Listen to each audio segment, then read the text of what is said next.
ಇವರಿಬ್ರು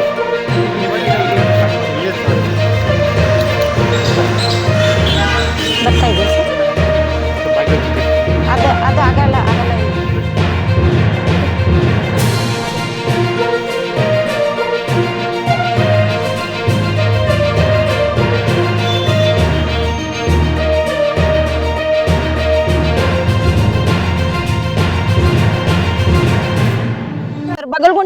ಬಗಲ್ಗುಂಟೆಯಲ್ಲಿ ಭೈರವೇಶ್ವರನಾಗಿರೋದು ಅದೇ ಸುಮಾ ಮಾತಾಡ್ತಾ ಇದ್ದೀನಿ. ಅದೇ ಅವ್ರು ಏನು ಅನ್ಯಾಯವಾಗಿ ಅಪಪ್ರಚಾರ ಮಾಡಿದ್ದಾರೆ ಅವರಿಗೆ ನಾನು ಇದನ್ನ ರಿಪ್ಲೈ ಆಗಿ ತಗೋತೀನಿ. ಜೈ ಭೀಮ್ ಕಿರಣ್ ಅವ್ರಿಗೆ ಹೇಳ್ತಿದ್ದೀನಿ, ಬೇರೆ ಹೆಣ್ಮಕ್ಳಿಗೆ ದಯವಿಟ್ಟು ಈ ಥರ ಮಾಡಬೇಡಿ, ಸುಸೈಡ್ ಮಾಡ್ಕೊಳ್ಳೋ ಚಾನ್ಸಸ್ ಇರುತ್ತೆ. ನೀವು ನನಗೆ ಹೇಳ್ತಾ ಇದ್ದೀರಾ, ಯಾಕೆಂದರೆ ನಾನು ಕಾನೂನು ಮುಖಾಂತರ ಎಲ್ಲ ಕರೆಕ್ಟಾಗಿ ಕೊಟ್ಟಿರೋದ್ರಿಂದ ನನಗೆ ಭಯ ಇಲ್ಲ. ಯಾಕೆಂದರೆ ನನಗೆ ಫಸ್ಟು ಕಾನೂನಿಗೆ ನಾನು ಗೌರವ ಕೊಡ್ತೀನಿ. ಆದರೆ ನೀವು ಬೇರೆ ಹೆಣ್ಮಕ್ಳ ಬಗ್ಗೆ ದಯವಿಟ್ಟು ಅಪಪ್ರಚಾರ ಮಾಡಬೇಡಿ, ಒಂದು ಸೈಡ್ ನೋಡ್ಕೊಂಡು ಯಾವತ್ತೂ ಹೋಗ್ಬಿಡಿ, ಎರಡು ಸೈಡು ನೋಡ್ಕೊಂಡು ದಯವಿಟ್ಟು ನ್ಯಾಯ ಮಾತಾಡಿ ಅಂತ ನಾನು ಕೇಳ್ಕೊತೀನಿ ಸರ್. ಇದ್ದೀವಿ ಸರ್. ಕಾರಣಾಂತರಗಳಿಂದ ನಾವು ಬಗಲ್ಗುಂಟೆ ಸುಮಾದ ನಾನು ಭೈರವೇಶ್ವರ ನಗರದಲ್ಲಿ ಇದೇ 25 ವರ್ಷ ಸತತ 25 ವರ್ಷದಿಂದ ನಾವು ಅಲ್ಲಿ ವಾಸವಾಗಿದ್ದೀವಿ ಸರ್. ನಾವು ಬೇರೆ ಏರಿಯಾದಲ್ಲಿಲ್ಲ, ಸೊ ಒಂದೇ ಊರಿಂದ ಬಂದವರು ಬೆಂಗಳೂರಲ್ಲೇ ನಾವು ಅದೇ ಏರಿಯಾದಲ್ಲಿ ಅದೇ ರೋಡಲ್ಲಿ ಇರ್ತೀನಿ ಕೂಡ ಸರ್. ನನಗೆ ಸಮಯ ಸಂದರ್ಭ ಅಂದಾಗ ಸರ್ ಇವರು ಗಾಯತ್ರಿ ಚೀಟಿ ಗಾಯತ್ರಿ ಬಡ್ಡಿ ವ್ಯವಹಾರ ಮಾಡ್ತಾರೆ ಸರ್ ಅವರು. ಹಾಗಾಗಿ ಒಡನಾಟ ನನಗೊಂದು 6-7 ವರ್ಷದಿಂದ ಒಡನಾಟ ಇರುತ್ತೆ ಸರ್. ಹಾಗಾಗಿ ಎಮರ್ಜೆನ್ಸಿ ಅಂತಂದರೆ ಹೋಗ್ತೀನಿ ಸರ್, ಕೇಳ್ತೀನಿ, ತೊಗೋತೀನಿ, ಕಟ್ಟಿರ್ತೀನಿ ಕೂಡ ಸರ್. ಆನ್ಲೈನ್ ಮುಖಾಂತರನೇ ಎಲ್ಲ ಪೇಮೆಂಟು ಕೂಡ ಕೊಟ್ಟಿರ್ತೀನಿ ಸರ್. ಅವರು ಯಾವುದು ಕ್ಯಾಶ್ ಕೊಡಲ್ಲ ಸರ್. ಅವ್ರಿಗೆಲ್ಲ ಎಜುಕೇಟೆಡು, ಮನೇಲೇ ಕೂತ್ಕೊಂಡು ಬಡ್ಡಿ ವ್ಯವಹಾರ, ಚೀಟಿ ವ್ಯವಹಾರ, ಒಂದು ತಿಂಗಳಿಗೆ 5 ಲಕ್ಷ ಅವರು ಇನ್ಕಮ್ ನೋಡಿಕೊಂಡು ಮನೇಲೇ ಕೂರ್ತಿರ್ತಾರೆ ಸರ್. ಅವ್ರಿಗೆ ಫ್ಯಾಮಿಲಿ ಬ್ಯಾಕ್ಗ್ರೌಂಡ್ ಅಷ್ಟು ಸಪೋರ್ಟ್ ಇಲ್ಲ, ಅವ್ರಿಗೆ ಬೇರೆ ಬೇರೆ ಬ್ಯಾಕ್ಗ್ರೌಂಡ್ಗಳು ತುಂಬ ಇದ್ದಾವೆ ಸರ್. ನೀವು 10 ಲಕ್ಷ ಕೂಡ ಅಮೌಂಟ್ ತೊಗೊಂಡಿದ್ರಿ, ಅದಕ್ಕೆ ಬಡ್ಡಿ ಎಷ್ಟು ಕಟ್ಟಿದ್ದೀರಿ, ಯಾವ ಕಾರಣ ಎಷ್ಟು ಕಟ್ಟಿದ್ದೀರಿ? 10 ಲಕ್ಷಕ್ಕೆ ಸರ್ ನಾನು 15 ಲಕ್ಷ ಬಡ್ಡಿ ಕಟ್ಟಿದ್ದೀರಿ. ಆನ್ಲೈನ್ ಪೇಮೆಂಟ್ ಅಲ್ಲಿ ತೋರಿಸಿದ್ವಿ.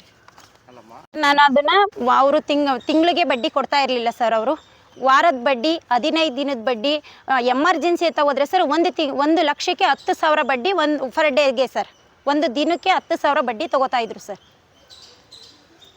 ತಗೊಂಡು ಸರ್ ನಾವು ದಿನಕ್ಕೆ ವಾರಕ್ಕೆ ತಗೋತಾ ಇರಲಿಲ್ಲ ಸರ್. ನಾನು ತಿಂಗಳಿಗೆ ಇಷ್ಟು ಅಂತ ಮಾತಾಡಿ ತೊಗೊಂಡಿದ್ದೆ ಸರ್.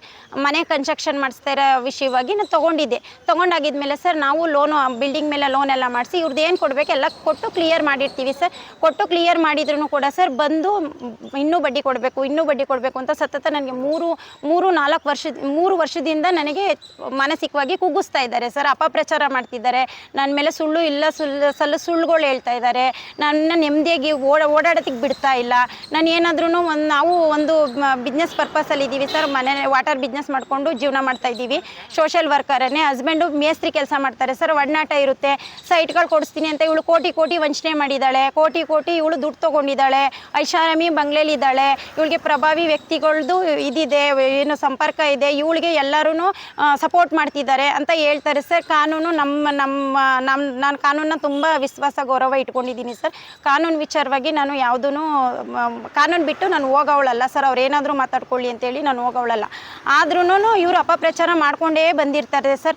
ಬಂದು ನನಗೆ ತುಂಬಾ ಚಿತ್ರಹಿಂಸೆ ಕೊಡೋದು, ಮತ್ತು ಮಾನಸಿಕವಾಗಿ ಕುಗ್ಸೋದು, ಮತ್ತು ಅಪಪ್ರಚಾರ ಮಾಡೋದು, ದೌರ್ಜನ್ಯ ಮಾಡೋದು, ದಬ್ಬಾಳಿಕೆ ಮಾಡೋದು ಎಲ್ಲನೂ ಮಾಡ್ತಾ ಇದ್ದಾರೆ ಸರ್. ನನಗೆ ನನ್ನ ಫ್ಯಾಮಿಲಿಗೆ ಇದೇ ಇಲ್ಲ ಸರ್, ರಕ್ಷಣೆನೇ ಇಲ್ಲ. ಬಗಲ್ಗುಂಟೆ ಪೊಲೀಸ್ ಸ್ಟೇಷನ್ ಅವ್ರು ಫುಲ್ಲು ಅವ್ರಿಗೆ ಸಪೋರ್ಟು ಸರ್. ಚೀಟಿ ಗಾಯತ್ರಿ ಅವ್ರಿಗೆ ಸಪೋರ್ಟು. ಎಷ್ಟು ಅಮೌಂಟ್ ಕೊಡಬೇಕು ಅಂತ ಅವರೆಲ್ಲ ನಿಮಗೆ ನೋಟಿಸ್ ಕೊಟ್ಟು? ನನಗೆ ಸರ್ 20 ಲಕ್ಷ ಕೊಡಬೇಕು ಅಂತ ನನಗೆ ಬೇಡಿಕೆ ಇಟ್ಟಿರೋದು ಸರ್. ಅವರು ಕ್ಯಾಶ್ ಕೊಟ್ಟಿದ್ದೀನಿ ಅಂತ ಹೇಳಿ. ನಾನು ಕಂಪ್ಲೇಂಟ್ ಕೊಟ್ಟು ಮೇಡಮ್ ಸತತ 4 ತಿಂಗಳಾಯಿತು ಮೇಡಮ್. ಯಾವ ಥರ ಪ್ರತಿಕ್ರಿಯೆ ಬಂತು ಅಂತ ಅಂದರೆ ಮೇಡಮ್ ನಮ್ಗೆ ಏನೋ ಅವರು ಸ್ಪಂದಿಸಲ್ಲ ಮೇಡಮ್. ಅವ್ರನ್ನ ಕರೆಸೋದು ಇಲ್ಲ. ಅವ್ರಿಗೆ ಕರೆಸ್ತೀವಿ ಅಂತ ಹೇಳಿ ಅವ್ರನ್ನ ಕರ್ಸೋಕ್ಕೆ ಹೋಗಲ್ಲ ಸರ್. ಬರೀ ಹೇಳಿಕೆ ಕೊಡೋದಕ್ಕೇ 1.5 ತಿಂಗಳು ಟೈಮ್ ತಗೋಬಿಟ್ಟು ನಾವು ಪ್ರೆಸರ್ ಹಾಕಿ ಸರ್ ಬಂದ್ರ ಗಾಯತ್ರಿ ಅವ್ರು ಹೇಳಿಕೆ ಕೊಟ್ರ ಅಂತ ಕರೆದಾಗ ಯಾವುದು ಬಂದಿಲ್ಲ ಮೇಡಮ್, ಇವತ್ತು ಬರ್ತಾರೆ ನಾಳೆ ಬರ್ತಾರೆ ಅಂತ ನಮಗೆಲ್ಲ ಹೇಳ್ಕೊಂಡು ಸರ್ ಹಿಂಗೆ ಟೈಮ್ ವೇಸ್ಟ್ ಮಾಡಿ ನಮಗೆ ಅವರು ಹೋಗಿ ಹೇಳಿಕೆ ಕೊಡೋಕೆ ಬಂದಿದ್ದೀನ ಸರ್. ಅವ್ರು ಹೋಗಿ ವಿತಿನ್ 1 ಡೇಗೆ ನನ್ನ ಮೇಲೆ FIR ಮಾಡಿಸಿದ್ದಾರೆ ಸರ್. ಈಗ ಮಾನಸಿಕ ಹಿಂಸೆ ಜೊತೆಗೆ ಏನಾದರೂ ಮನೆ ಹತ್ರ ಬರೋದು, ಬೇರೆ ಥರದ ಹಿಂಸೆ ಕೊಡೋದು ಆ ಥರ? ಅವ್ರು ಬರಲ್ಲ ಸರ್, ಬೇರೆ ಜನಗಳನ್ನ ಕಳಿಸ್ತಾರೆ ಸರ್ ಮನೆ ಹತ್ರ. ಬೇರೆ ಕ್ರಿಯೇಟ್ ಮಾಡಿ ಊಹೆ ಎಲ್ಲ ಕ್ರಿಯೇಟ್ ಮಾಡಿ ಅವರಿಗೆ ಅವರು ಏನೇನು ಮಾತಾಡಿ ಹೇಳಿ ಕಳಿಸಿರ್ತಾರೆ ನಮ್ಮನ್ನು ಆ ಥರ ಬೀಳ್ಸ್ಕೊಳ್ಳೋ ಥರ ಒಳ್ಳೆಯವ್ರ ಥರನೇ ಬಂದು ನಮ್ಮ ಬಗ್ಗೆ ಅಪಪ್ರಚಾರ ಮಾಡೋ ಥರ ಬಂದು ನಮಗೆ ಹೊಸ ಪರ್ಸನ್ನಾಗಿ ಕಳಿಸ್ಕೊಡ್ತಾರೆ ಸರ್ ಮನೆಗಳ ಹತ್ರ. ನಾವು ಅದಕ್ಕೆ ಆನ್ಸರ್ ಮಾಡಿ ಕಳಿಸ್ತೀವಿ ಸರ್. ನ್ಯಾಯಬದ್ಧವಾಗಿ ನಾವು ಆನ್ಸರ್ ಮಾಡಿ ಕಳಿಸ್ತೀವಿ. ನಿಮಗೆ ಇವಾಗ ಏನಾಗಬೇಕು? ನನಗೆ ನ್ಯಾಯ ಬೇಕು ಸರ್. ಅಲ್ಲ, ನೀವೇನು ಕಾರ್ಗಿರಿ ಹೌದು ಸರ್, ಕಾರು ನಾನು 4 ಜನವರಿನಲ್ಲಿ ಇದೇ ವರ್ಷ ಜನವರಿನಲ್ಲಿ ತುರ್ತು ಸಮಸ್ಯೆದಿಂದಾಗಿ ನನಗೆ ಗಾಯತ್ರಿ ಅವ್ರ ಹತ್ರ ಯಾವುದೋ ಹಣಕಾಸು ವ್ಯವಹಾರ ಇರಲ್ಲ ಸರ್. 3 ವರ್ಷಕ್ಕೆ ನಂದು ಮುಗ್ದೋಗಿರುತ್ತೆ. ಆದರೂ ನನಗೆ ಇವಾಗ ಮೊನ್ನೆ ಫೀಸ್ಗಳು ಕಟ್ಟಬೇಕಾಗುತ್ತೆ, ಸಮಸ್ಯೆ ಸ್ವಲ್ಪ ಜಾಸ್ತಿ ಆಗಿಬಿಡುತ್ತೆ. ಆವಾಗ ನಾನು ನನ್ನ ಕಾರು ಲೋನ್ ಇರೋ ಕಾರ್ನ ತೊಗೊಂಡೋಗಿ ಕೊಟ್ಟು 3,15,000 ನಾನು ದುಡ್ಡು ತೊಗೋತೀನಿ ಸರ್. ಗಾಯತ್ರಿ ಅವ್ರ ಹತ್ರನೇ ಕೊಟ್ಟು ಒಂದು ಲೆಟ್ರ್ ಕೂಡ ಬರ್ಸಿದ್ದೀನಿ ಸರ್. ಆ ಅಮ್ಮನ ಹತ್ರ ನನಗೆ ಒಂದು ದಾಖಲೆ ಇರಲಿ ಅಂತ ಹೇಳ್ಬಿಟ್ಟು ಒಂದು ಲೆಟ್ರ್ ಕೂಡ ಬರ್ಸಿದ್ದೀನಿ. ಆ ಕಾರ್ ವಿಚಾರವಾಗಿ ನಾನು ಕಂಪ್ಲೇಂಟ್ ಮಾಡಿದ್ದೀನಿ ಸರ್. ಗಾಯತ್ರಿ ಅವರು 3.5 ಲಕ್ಷ ರೂಪಾಯಿ ಕೊಟ್ಟಿದ್ರು ಸಹ ನನಗೆ ಕಾರ್ ಕೊಡ್ತಾ ಇಲ್ಲ ಸರ್. ಈಗ ಅಮೌಂಟ್ ರಿಟರ್ನ್ ಕೊಟ್ಟಿದ್ದೀನಿ ಸರ್, RTGS ಮಾಡಿದ್ದೀನಿ, ಅಮೌಂಟ್ ಕೊಟ್ಟಿದ್ದೀನಿ ಬಡ್ಡಿ ಸಮೇತ ಸರ್. 3,15,000ಕ್ಕೆ 35,000 ಬಡ್ಡಿ ಸೇರಿಸಿ 3.5 ಲಕ್ಷ ಕೊಟ್ಟಿದ್ದೀನಿ ಸರ್. ಫೆಬ್ರವರಿ ತಿಂಗಳಲ್ಲೇ ಕೊಟ್ಬಿಟ್ಟಿದ್ದೀನಿ ಸರ್. ಫೆಬ್ರವರಿ ಕೊಟ್ಟು ಮಾರ್ಚಲ್ಲಿ ಯಾವುದೇ ಥರ ನನಗೆ ಕಾರ್ ಕೊಡಲ್ಲ ಸರ್. ಅದಾಗಿದ್ಮೇಲೆ ಭಯ ಬಂತು, ನಾನು ಠಾಣೆಗೆ ದೂರು ಕೊಡೋಕೆ ಹೋದಾಗ ಮಾರ್ಚಿಂದ ಏಪ್ರಿಲ್ವರೆಗೂ ನಮ್ಮನ್ನು ಅಲಿಸ್ತಾರೆ ಸರ್. ಅವ್ರು ಕಂಪ್ಲೇಂಟ್ ತೊಗೊಳ್ಳಲ್ಲ. ಏಪ್ರಿಲಲ್ಲಿ ತೊಗೊಂಡು ಸರ್ ಮೇ ಕರೆಸ್ತಾರೆ. ಅಮ್ಮನ ಮೇ ಕರೆಸ್ಬಿಟ್ಟು ಹೇಳಿಕೆ ತೊಗೊತಾರೆ.